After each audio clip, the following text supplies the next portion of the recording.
like they don't even consider losing.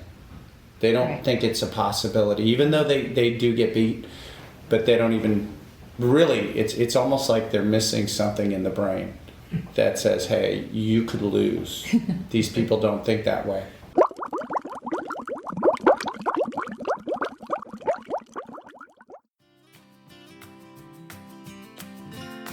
Welcome to Champions Mojo Weekly Podcast with your hosts, Kelly Pallas and Maria Parker. You'll hear authentic, entertaining stories with tips, lessons, and wisdom from champions to inspire, motivate, and educate you. You'll get the tools you need for becoming a true champion in your own life. And now, your host, Kelly Pallas. Hello, friends. Welcome to Champions Mojo Podcast, where I am co-hosting with Maria Parker. We have an amazing show for you today. We will be talking with Ray Looze, Indiana University head men's and women's swim coach. You'll hear a different take on unfinished business. Maria, hello and welcome back from your recent travels. Can you hit the high points on your trips? Oh, I had an amazing time. I spent 2 weeks in Kiev, Ukraine, to help my daughter bring her second and our sixth grandchild into the world. And then I took a week-long bike ride on the entire length of the Blue Ridge Parkway to raise money for 3,000 Miles to a Cure, my brain cancer research charity. It was a blast. We had beautiful weather and it was incredible. It reminded me what a beautiful world we live in. But I'm really looking forward to talking about this next interview. It's excellent. Wonderful, wonderful. Well, this interview took place at the Pro Swim Series in Bloomington, Indiana, home of Ray Looze. And before we get going, I want to tell our listeners just a little bit about Coach Looze.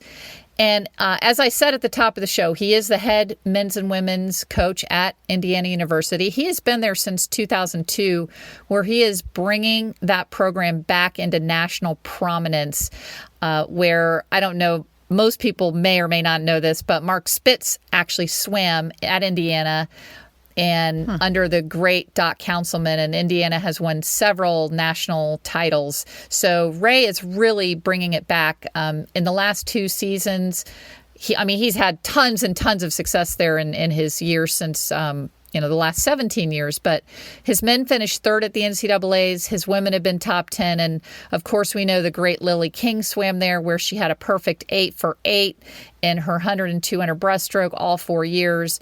Last Olympics, Ray put 7 swimmers in the Olympics, and he's on the national coaching staff. Amazing. So obviously, Maria, he's a great coach.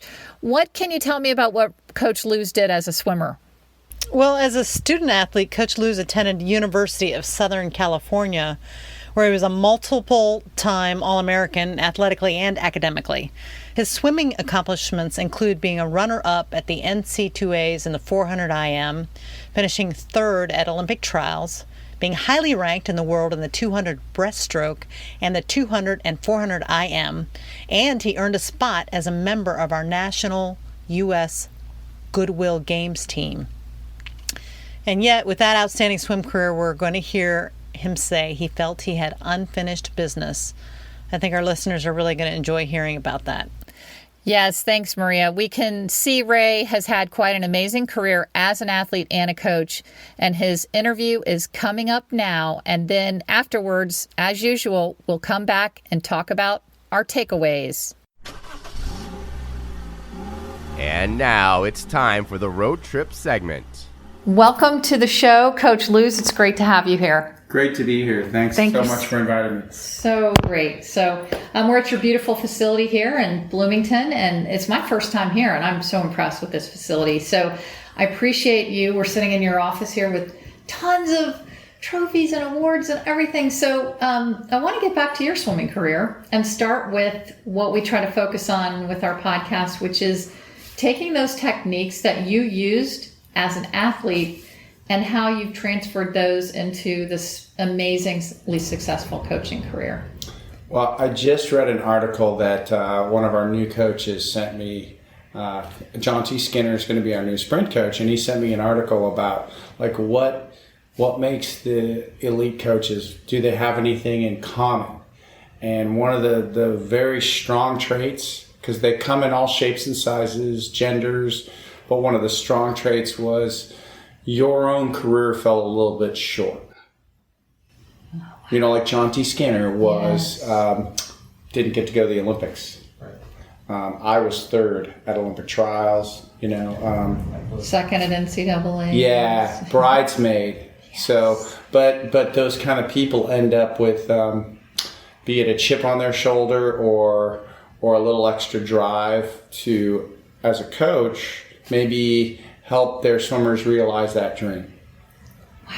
I think, and that's fair to say in my case. I love that. And what else, like, traits that you learned or techniques that you learned to get you through that hard training of swimming that you've transferred into coaching?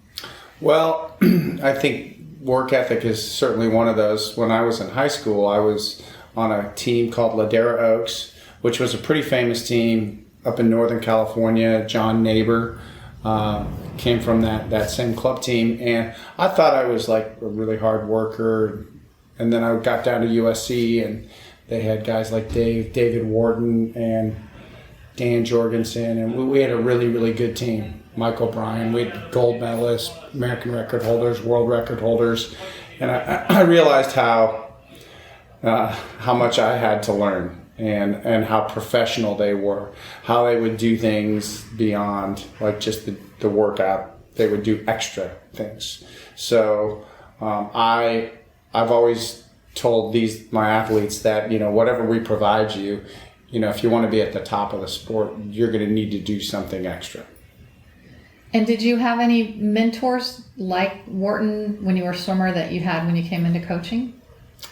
I would say Eddie Reese was probably my strongest mentor because I was at USC, and then I got a melanoma on my back my senior year because I'm pretty fair complected. And the dermatologist said I needed to go swim inside. So I looked at the best places I could possibly go, and Texas was at the top of the list. And I really didn't have any aspirations to coach. I was going to go to law school and, you know, get into business. But the longer I was around Eddie, just the way he approached coaching, it's really, you know, it's allowed him to do it until age 78. He'll be 78 in July. And, you know, it was really attractive. And I as my career was coming to a close, I really felt just a dread to walk away like entirely. And I was a grad assistant for Eddie to help pay for my master's. And I liked it. So I told my parents I was going to give coaching a try. And they said, well, what about all these other plans? And they were a little disappointed. And I said, I'll just do it on a year-to-year basis. And the first job I took was Harvard, so they were happier about that. At least I was at a fine academic institution. So you know, but I wish I could say I applied a lot of the drills I learned and whatnot, but I didn't do one drill ever. So technically, I try to be really, really hands-on from a technical basis and innovative basis, but they just didn't do that back then. I did no power training, none of that. You know, so we had no muscles. Like, we did a little bit of weight training, but it was unsupervised. Right. So, what is the hardest thing that you've ever been through personally that you might have gotten help from what you learned as a swimmer to help get you through that? Well, coaching is the hardest thing I've ever done, and it isn't even close. Like, when I was a swimmer, that was difficult. Trying to be a really, really good student and a world-class swimmer, and I thought that was pretty hard. But then doing this whole coaching thing and doing it at a place like Indiana, I don't know if there's anything that could have prepared me, but at least I have a persistence from swimming, you know, and a will, and a desire to, you know, achieve. So I'd say my own career, you know, having it not kind of be totally fulfilled, I was able to take that and apply it to coaching. Yeah, I love that part. So you have one of the most successful combined programs. A lot of the very top, you know, 2 or 3 have separate men's and women's coaches. And how do you approach coaching men versus women? It's very different. So I try to put together a staff that can cover a lot of different personalities and the two genders. We try to let the men and the women have their own separate identities. So we have separate team meetings. They travel separately for the most part. Like women and men have their own buses and their own traditions and cultures. And we try to approach it like you need to. So on the women's side, for example, we want them to be really good communicators. So stuff, I found that stuff doesn't simmer. I found that there's a lot of young ladies that don't really want to have a difficult conversation. They'll just let it stew. Whereas men, they're more direct, and they say, hey, you're leaving early, in sets, and I don't like that, or stop doing that, and then it's over. Whereas a little small thing can grow into, things that harm a team.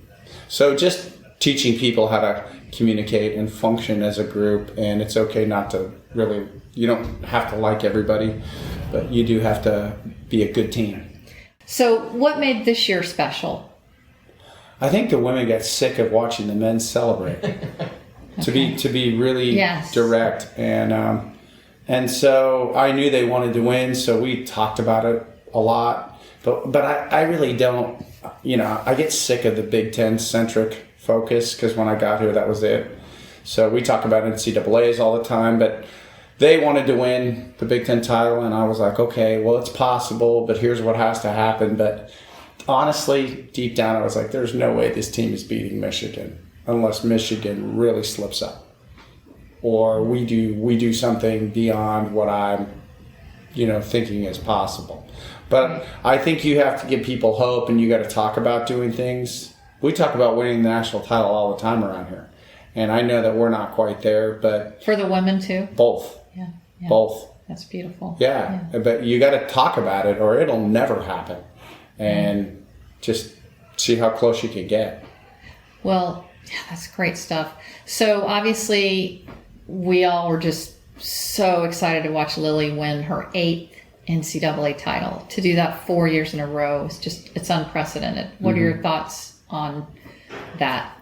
Well, that was really important to me to help her do that. And not a lot of people know this, but I had one of my L4 disc completely ruptured right after men's Big Tens, and I couldn't coach at all between men's Big Tens and women's NCAAs.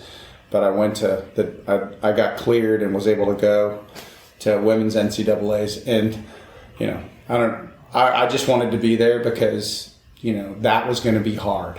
I just had a feeling like that 200 breast, if I wasn't there and she lost that race, I would have never forgiven myself. And it's just over 4 years and 2 races, it's brutal. Everybody's coming for you.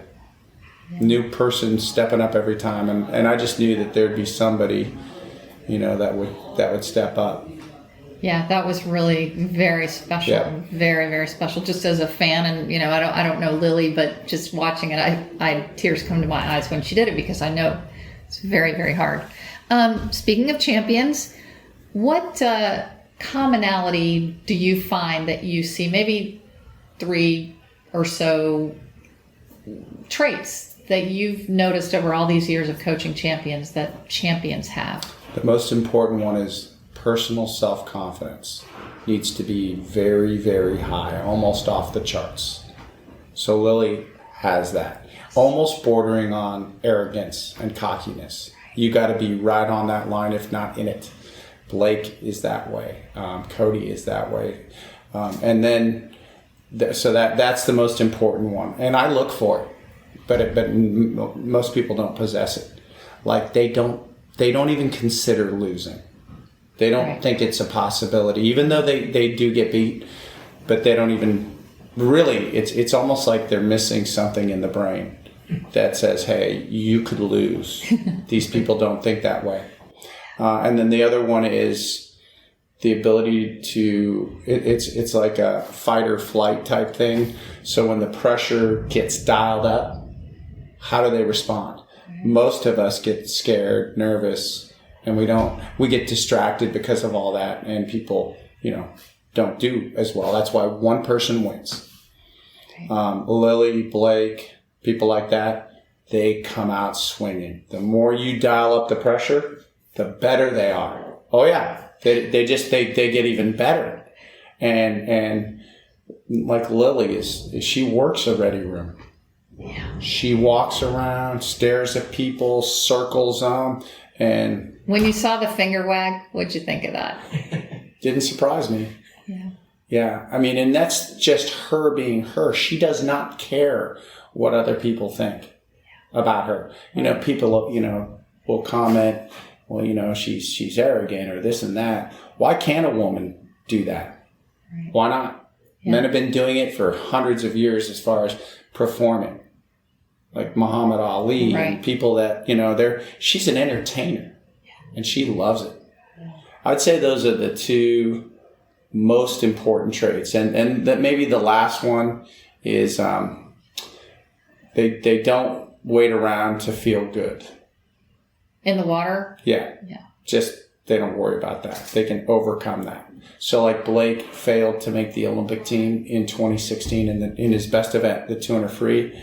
And, and as a coach, trying to get somebody's body to feel good on the exact day that maybe they need it the most is almost impossible. It's like needle in a haystack type stuff because they're human bodies.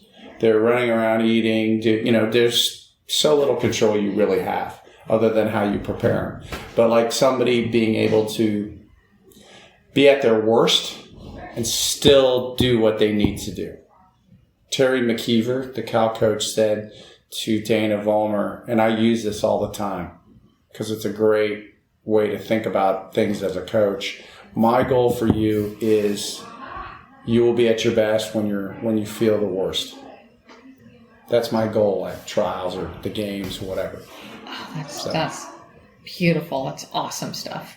So do you think you can teach any of in the first two? Do you think you can teach self-confidence? No. Nothing? I don't think so. It's just a natural... It can be built up.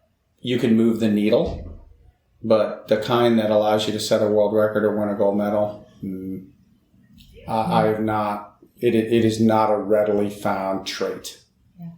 I agree with that. That is super rare. I mean, and I've been doing this since 1992, and I have not come across it much.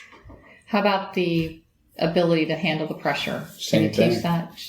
Same thing. It's like part of the... You don't know until you put somebody in that, but most people crack.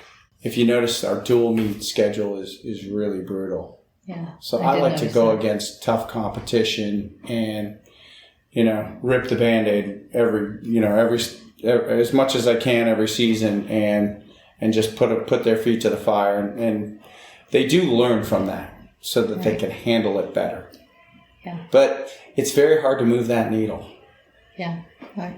I hear you. That is beautiful stuff. So we have a lot of listeners that are swimmers, and we have a lot of listeners that are non-swimmers that are just, or maybe they swam in high school a little bit. They're not totally into all the what's happening in the swimming world right now. But if you were talking with a non-swimmer, you were giving advice to a non-swimmer to reach a goal. They want to lose 20 pounds or run their first marathon or get the big job or the girl or whatever. What advice would you give?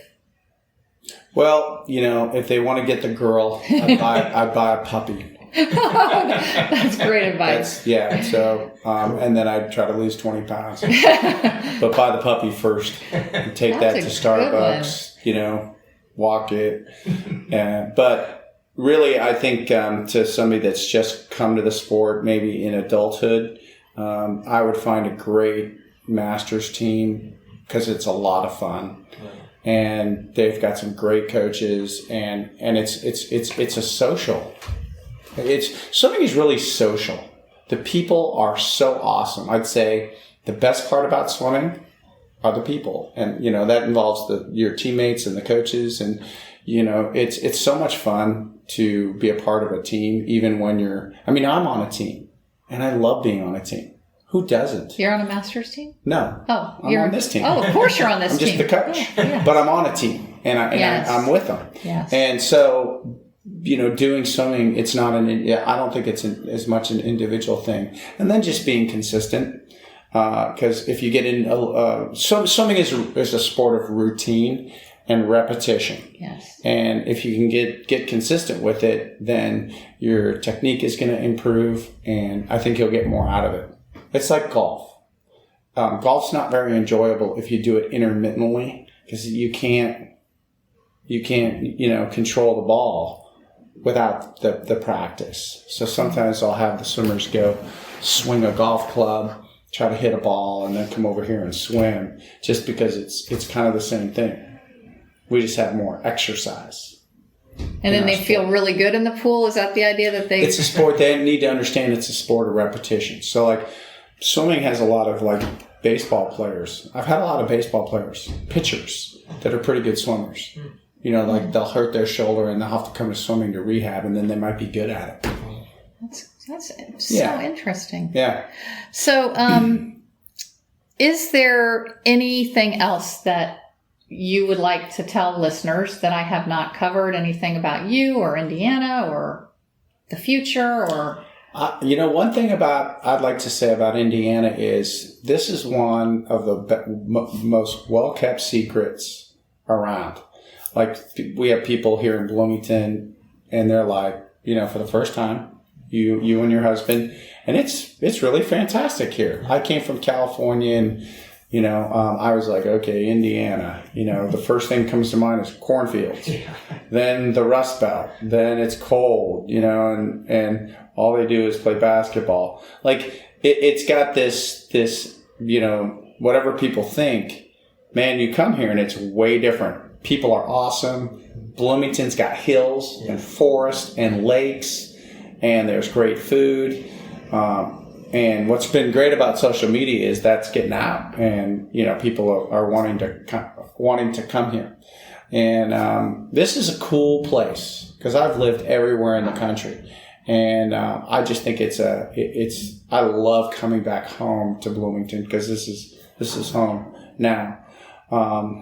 And I think that it's so wonderful to, you're staring at Mark Spitz over here in my office. I had that poster in my bedroom when I was a little swimmer. Yeah. When I first learned how to swim, I walked into the pool and this poster was there.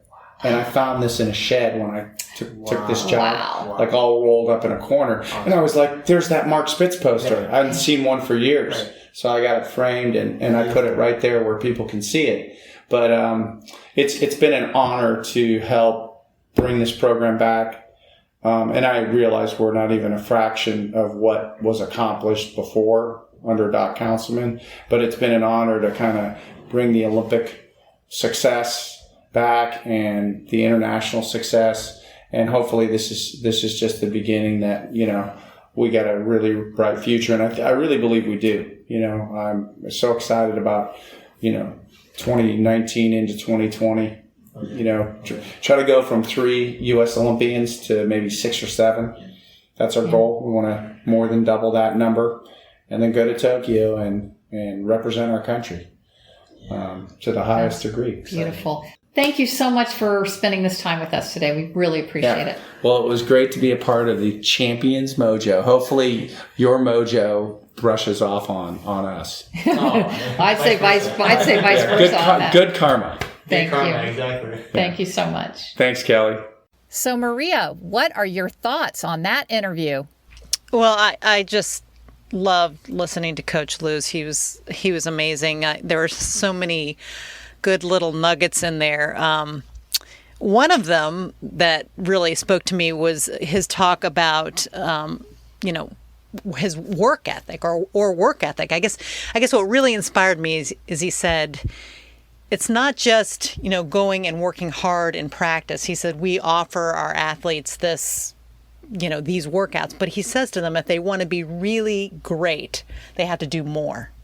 And I mean, that really spoke to me. It's like, you can do everything you're supposed to do, but if you want to be great, you got to do more. So that inspired me. And I loved how he said, that the girls were sick of watching the men celebrate, because sometimes jealousy is a great motivator. You see somebody else over there winning and you think, you know what, I want to win. I like how he used that and how he talked about it. He said, even inside maybe he thought they couldn't win in the Big Ten, but he talked about it as if that was their goal, and he talked about what they would have to do to get there. So I love that. I thought that was great coaching, and I like the use of something that you might think of as uncomfortable to spur you on to greatness, to spur you to do something amazing. Can I say Yeah. So it's funny. I know you so well that when we both listen to these individually and then come up with our takeaways, which we do not share with each other until we get on the air. Right. I knew you were going to pick that one, so I didn't pick it because it really spoke to me and inspired me as well that, that you, to be great, you've got to go above and beyond. So I Right. loved that. And Yeah. the women being either jealous or inspired or role modeled or however you want to put it. He did say they got sick of watching the men win. Jealousy is a bad word, but they were. He said they got sick of watching the men win. I love that and I too. thought that was funny. So can you, I like it because you have so much great experience. Can you share any time that you did something, you went above and beyond either to be great, or you were watching somebody that you just got sick of them watching them win and you knew you could do it? Oh, that's a great question. I think you and I've talked about this before. Whatever gift you got from your mom, you don't experience jealousy, but I do. I've got the little green little monster on my shoulder all the time. So there have been many times and I grew up with a bunch of sisters, so we were constantly kind of jostling up against each other, and I can think of many times when I would see, particularly my oldest sister, Kathy, is really brilliant, and she would do really neat, creative things, and she got a lot of acclaim for it, especially in high school. And I remember thinking, I can do that. I want to do that, and doing that, and going above and beyond. I always do that. I try to do, okay, if everybody else is doing this, then I want to do this plus this. I want to be super ready. So that's to have Coach Looze talk about that. It made me feel like it just reminded me that you can get the directions. This is what you should do. These are the workouts you should do. But you should also think, what more can I do if I really want to win? Because everybody's doing that. So I in my workouts, in my parenting career, I try to think, well, what can I do that will take me to the next level? I remember once reading a book about a guy who, I think the book was Take the Stairs or something like that. His point was he never took the escalator. Everybody takes the escalator. There's usually stairs right next to the escalator. He always takes the stairs. And I think about that. How can I take the stairs in this situation? Oh, that's a great one. How can I take the stairs? So I love that too. And we can just go back and forth with our takeaways. So I liked the putting yourself in pressure situations. So when I ask, how someone can build their confidence, move that needle, he said, rip off the Band-Aid. So I love that, just put yourself in pressure situations. One little story that I can tell in regards to this, which is just, I'm getting nervous about it just talking about it. But, we're always trying to inspire and do things that kind of, I don't even know where I got it, but do something that scares you. I'm just trying to break out here. And so one of my goals is I want to sing the national anthem at either a 5K road race or a swim meet, or, they just have somebody there that's singing, and they may or may not be, but I often will see that person sing and I'll be like, I can sing that. I want to sing that. I want to try that. And that would just be ripping off the Band-Aid And does that scare you? it scares the heck out of me, but it's just on my bucket list. I admire that, Kelly. I know Kelly, people don't know this, but Kelly also has done and may still be doing and may also do stand-up, right? Stand-up comedy. Stand-up comedy. Yeah, but it's like I like to put myself in pressure situations, and it's bucket list stuff. It's just that is on my bucket list. I think I made it, years and years ago. So the last 5K that I entered, I was dumb. I didn't even think about it. It was called the Band on the Run 5K, and the band played the national anthem. But as I sent my entry into the race director, I said, hey, I know this is a rather small race. I'd like to sing the national anthem if you have someone singing it. And then he wrote back and said, oh, we'd love to any other time, but our band plays it because it's called Band on the Run. So anyway, rip off the Band-Aid. I loved that. Okay, just put yourself. All right, tell me this, Kelly. Is it just that you like to perform and you get like some kind of a high out of standing in front of people?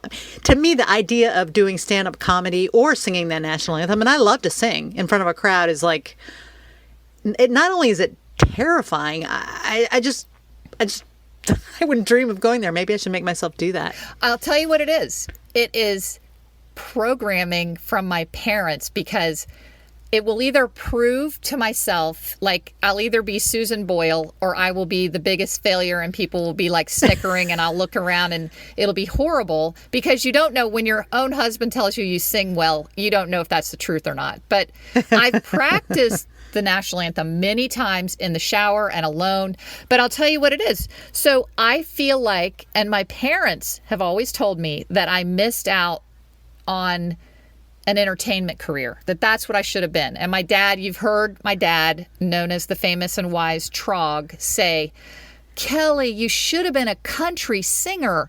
And here they would have announced it. Here's little Kelly Parker from Red Worm Holler. And, all of my family, and I can use that Southern accent because that is my roots, people. I am a Southeastern Kentucky girl.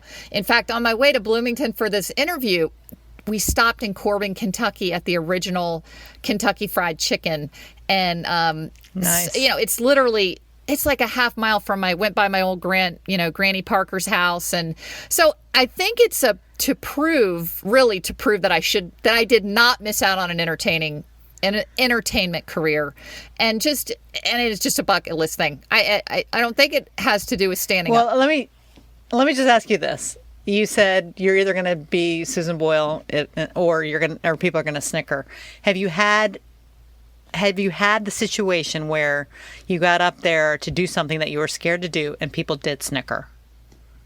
Gosh, I'm sure there has been times, but maybe I didn't know where you fell that flat on your face. Maybe I didn't know that they were snickering because I'm pretty oblivious. I think that's one of the things that champions do truly, that they just don't care. Like, I don't care if I totally ruin the national anthem. I mean, I care as a good American, but I'm going to sing it from my heart, and I don't care if it's terrible. I mean, I think that's what it is. I can't off the cuff. I can't think of something, but I 100% have had people snicker at me at things. Oh yeah, I can tell you something. I substitute taught an aerobics dance class when I was back in the fitness era in the 80s, wearing, those funny clothes. And so I normally would teach just straight, like hardcore, just athletic kind of lifting classes. And one of the dance instructors said, hey, I'm sick. Can you teach this class? And so literally I'm in the front trying to teach this, and the whole class is laughing at me because my left foot from my right foot, it was a nightmare. I remember that one. Yeah. So now it's coming back to me. But anyway, back to Ray Looze, because yes, this was a really awesome interview, and I know there are many more takeaways. What else did you get? I guess the one that spoke with me most recently, or as actually applies to my life right now, is the thing he said about champions not waiting to feel good to perform. You got the same one that I got. Okay, yes, go ahead. Well, I mean, I think we can both tell stories about that. I mean, how many times have I not slept, 3 nights before our competition and thought I'm going to fail because I'm tired or whatever, or there's that niggling knee pain, or, in athletics. And in my personal life, exactly the same. You wake up with a sore throat on the day that, you're supposed to get a ton of stuff done, and, it's just things aren't going together well, and you just have to do what Coach Lou said, and you just got to go out there and perform, because you're not always going to be 100%, or at least feel like you're at 100% every day when you need to perform. What's your take on that, Kelly?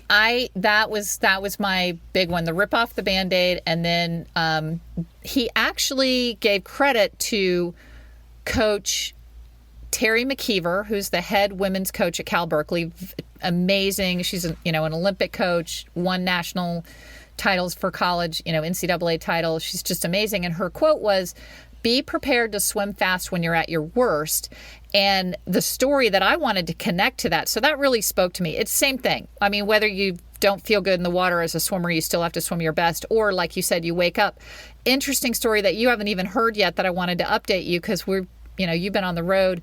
So while I'm in Bloomington, Indiana, I, of course, got a chance to say hi and speak with Lilly King's mom, Jenny King, who has been on the show. And if you guys have not listened to her episode, it is just awesome. It's great. Yeah. And it is, it's one of our most popular, it's episode number 9. And I saw Jenny, and, we were chatting, and I said, "Oh, Jenny, thank you so much again for doing the podcast." And it's one of our most popular podcasts. It's still getting tons of downloads and hits. And she said, I was sick as a dog when I did that interview. You would not know no that. She way. was so on. I said, no way. Because number one, you were there, obviously, when we interviewed her. We had a major delay in the beginning and kept her on the phone like 30 minutes before we even started. So I had promised this very busy, teacher who comes home. She has an hour to record with us, and then she's going off to coach.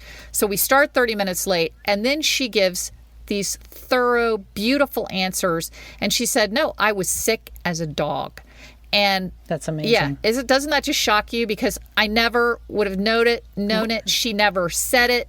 And what a champion. It doesn't surprise me about Lilly. So that was a similar takeaway. Any other ones for you? Well, there was so much good stuff in there. I was gonna. My action item has to do with that, and I'm really glad that you told that story, because one of the words that Coach Looze and the other coaches we've talked to, and many of the champions that we've talked to, have used the word professionalism, and I love that word, because it means doing the right thing when you don't necessarily feel like it. And I mean, it encompasses a lot of things. But for her, Jenny, showing up when she said she was going to show up, regardless of the fact that she was sick, and putting, having a terrific interview, was totally professional. She wasn't getting paid, so it wasn't that she was a professional paid person. She was doing what she said she was going to do. So, my action item for myself and for our listeners is considering yourself a professional in whatever you do, whether it's, for me, I'm moving this week. So my job is to get up and pack dishes and pack my house. And I don't really want to do it, it is, but I'm going to consider myself a professional. I'm going to put a smile on my face, just like Jenny did. And I'm going to go out there and I'm going to do the best job that I can. And I'm going to be a professional this week and this job. And that's what I would encourage our listeners to do as well. I love that. What about you, Kelly? Do you have an action item? Yes. My action item would just be do something that's a little scary. And I think that has to do with just ripping off the Band-Aid. I'm gonna tie into that. And it's just a little bit scary. Whatever that is, if you wanted to enter the 5K road race, but you didn't, or you wanted to make that call about something that you were waiting, but whatever's a little scary. I mean, I'm not saying go out and skydive, but do something a little scary. And if you're a swimmer, I mean, that's for the non-swimmers. If you're a swimmer, then it's easy for me to tell you move over into the faster interval lane. If you've been comfortably swimming in the 120 lane and you want to move into the 115 lane, or you're in the 135 lane, move into the 130 lane, but do something that just takes you a little bit out of your comfort zone. So those would be my takeaways and my action item. Anything else for you, Maria? Good. No, I think there was a lot to think about, and we'd love to get any feedback that our listeners have when they listen to the interview. So if y'all come up with something, let us know. We have a comments section down there on YouTube, and we'd love to see some comments. So we are going to make it a wrap. It's been great spending time with you. If you're enjoying our podcast, we would be so grateful if you would subscribe to Champions Mojo on YouTube and leave us a review on iTunes. And thanks for listening. See you next week. Thanks so much for tuning in. Can't wait for next week. Today's quote is from Anita Brookner. Life is not simply a series of exciting new ventures. The future is not always a whole new ball game. There tends to be unfinished business.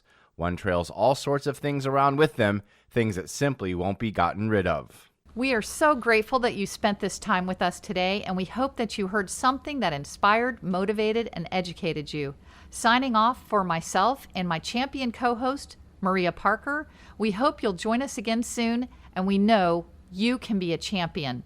Thank you for listening, and please see below for a copy of the show notes for any links or important information that we've referenced here. You've been listening to the Champions Mojo podcast, designed to make you feel inspired, motivated, and educated.